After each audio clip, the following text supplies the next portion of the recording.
Have you ever had the experience of walking or driving through a thick fog?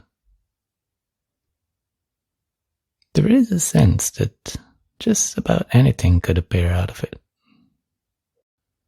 A truck bearing down on you, or maybe a dragon. Your rational mind might say that's improbable. But there is another part of your mind which knows that anything could appear out of this fog. It is the space of possibility. Now close your eyes for a moment and look at the space there. Technically, you're looking at the back of your eyelids, but the space that you're seeing has a depth to it that is far greater than the distance between your eyeballs and your eyelids. In fact, you can't really say how big this space is. There's no boundary. Anything could appear here. A little butterfly, or a wide open landscape,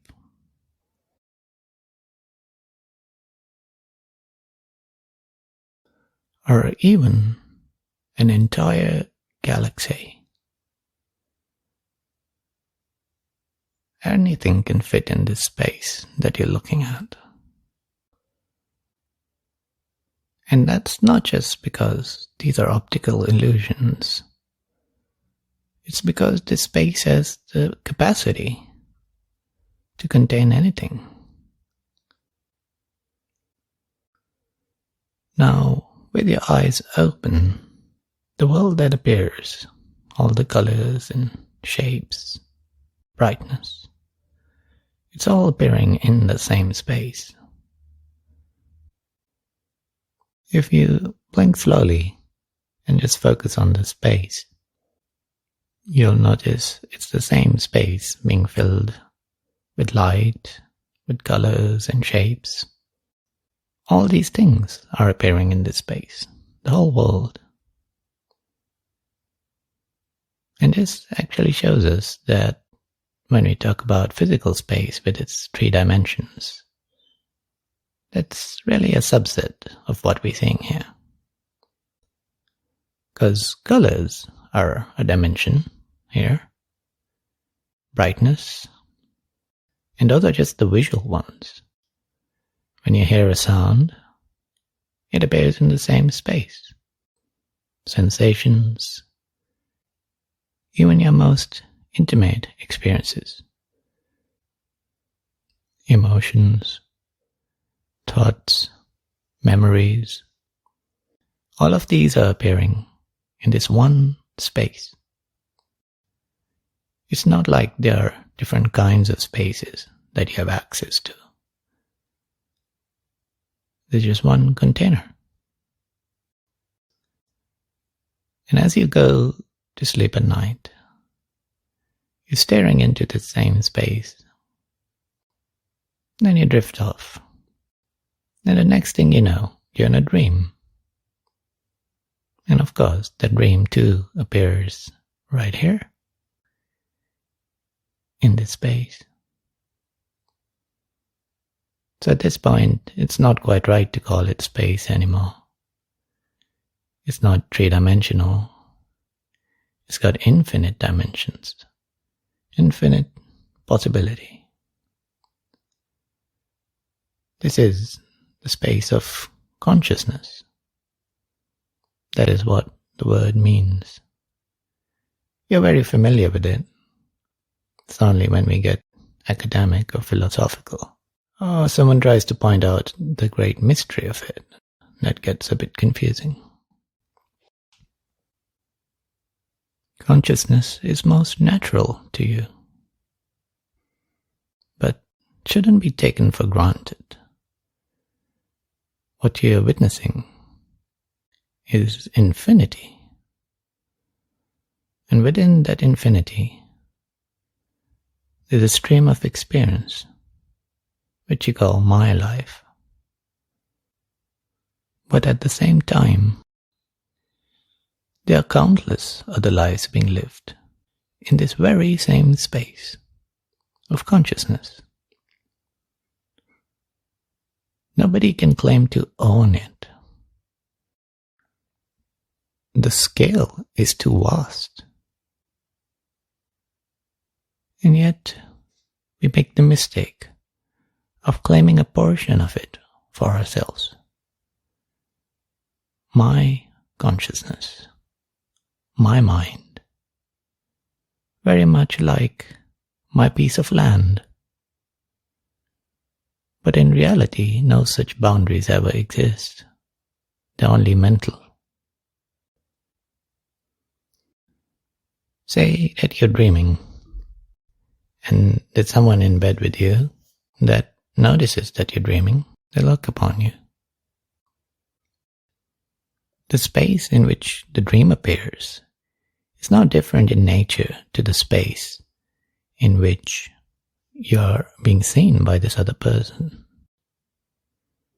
It's the very same space, only there are two distinct streams of experience in it. And those streams exist simultaneously, in parallel. They are distinct, but not entirely separate, because they are contained in the one space of consciousness.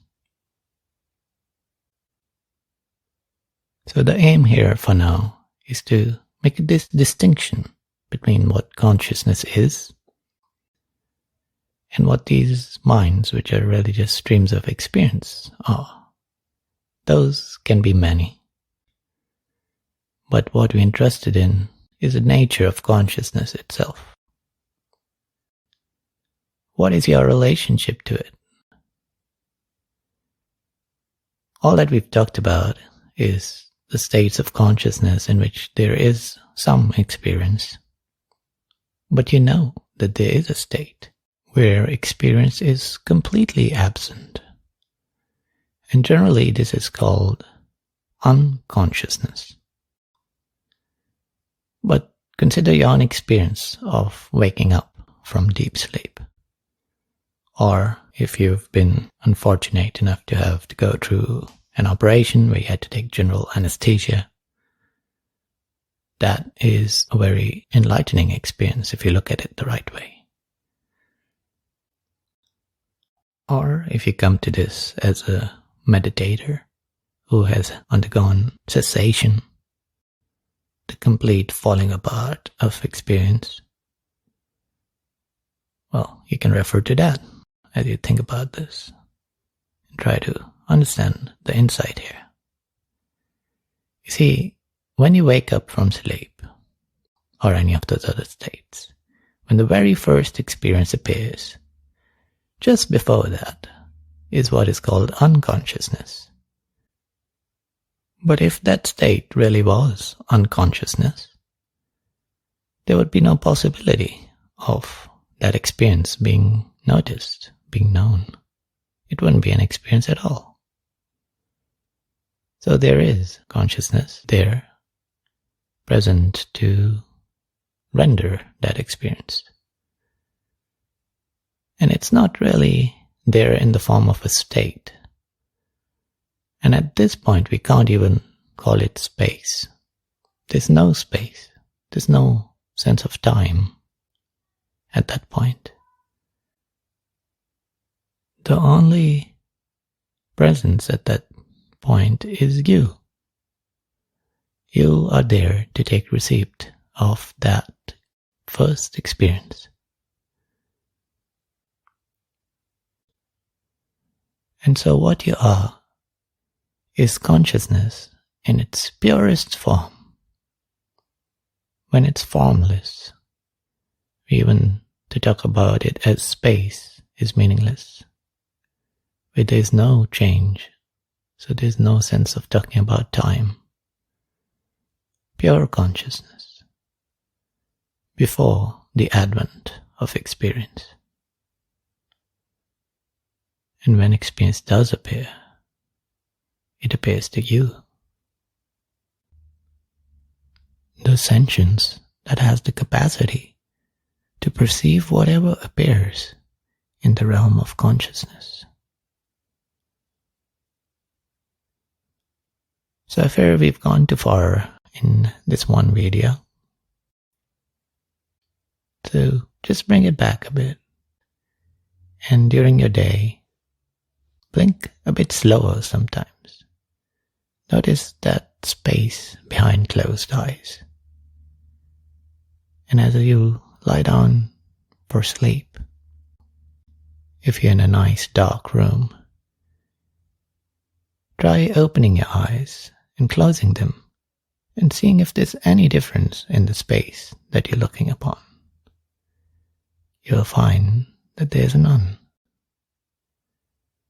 So notice this space. It will reveal many secrets to you.